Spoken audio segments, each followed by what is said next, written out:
হাটশিঙ্গিমারিতে আমশু জনতার উত্তাল প্রতিবাদ এবং জেলা শাসকের অফিস ঘেরাও করে রাশিদার খুনির ফাঁসির দাবি। সেই ছবি দেখাচ্ছি আপনাদের। আমশু এবং জনতার উত্তাল প্রতিবাদ, এই ছবি আপনারা দেখতে পাচ্ছেন। এই মুহূর্তে রাশিদার খুনের ফাঁসির দাবি জানাচ্ছেন তারা। জেলা শাসককে স্মারকপত্র দিয়েছেন। হাটশিঙ্গিমারিতে আমশু জনতার উত্তাল প্রতিবাদ এবং জেলা শাসকের অফিস ঘেরাও করে প্রতিবাদ জানাচ্ছেন তারা।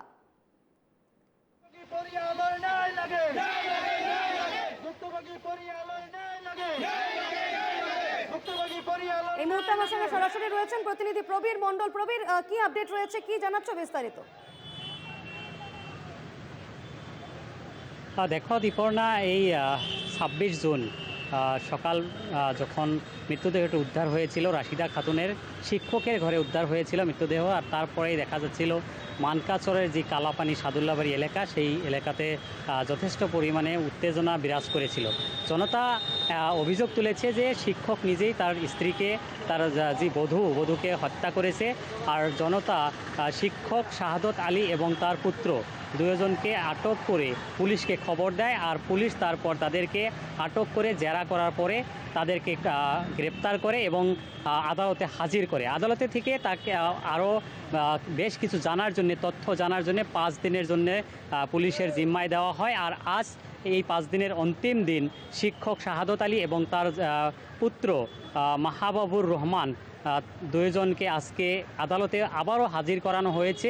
ইতিমধ্যে তাদেরকে ধুবড়ী যে কারাগার আছে, কারাগারে প্রেরণ করা হবে। কিন্তু দেখা যাচ্ছে যে আজকেও এই ঘটনাকে নিয়ে উত্তেজনা রয়ে গেছে কালাপানি এলাকাতে। আর যার জন্য দেখা গেছে সকালবেলায় আমরা দেখতে পাচ্ছিলাম, এখন যেহেতু এই যে জেলা উপায়ুক্তর কার্যালয়, যে ডিসি অফিসের কার্যালয় এই অফিসের সামনে আমসুর নেতৃত্বে, দক্ষিণ শালমারা মানকাচর জেলা আমসুর নেতৃত্বে প্রায় হাজারো লোক তারা এসেছিলেন।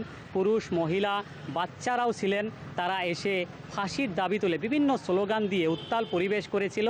এবং তাদের একটাই দাবি ছিল যে এই যে মহিলা রাশিদা খাতুনকে হত্যা করা হয়েছে, আর এই রাশিদা খাতুনের হত্যাকারীকে ফাঁসি দিতে লাগে।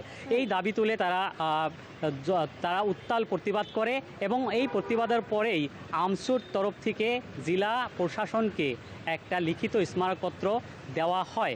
তো এই ঘটনা নিয়ে কালাপানি সাদুল্লাবাড়ি এলাকাতে, সমগ্র মানকাচর এলাকাতে আজকেও কিন্তু দেখা যাচ্ছে যে উত্তেজনা রয়ে গেছে ভিতরে।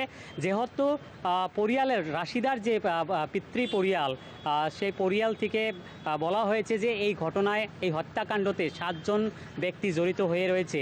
কিন্তু পুলিশ প্রশাসন মাত্র 2 জন ব্যক্তিকে এখন পর্যন্ত গ্রেপ্তার করেছে। বাকি 5 জনকে কিন্তু এখন পর্যন্ত গ্রেপ্তার করতে পারেনি। আর যার জন্য দেখা যাচ্ছে মানুষ বিক্ষোভ হয়েছে। বাকি এই 5 জন অভিযুক্তকে গ্রেপ্তার করার জন্য মানুষ দাবি তুলেছেন।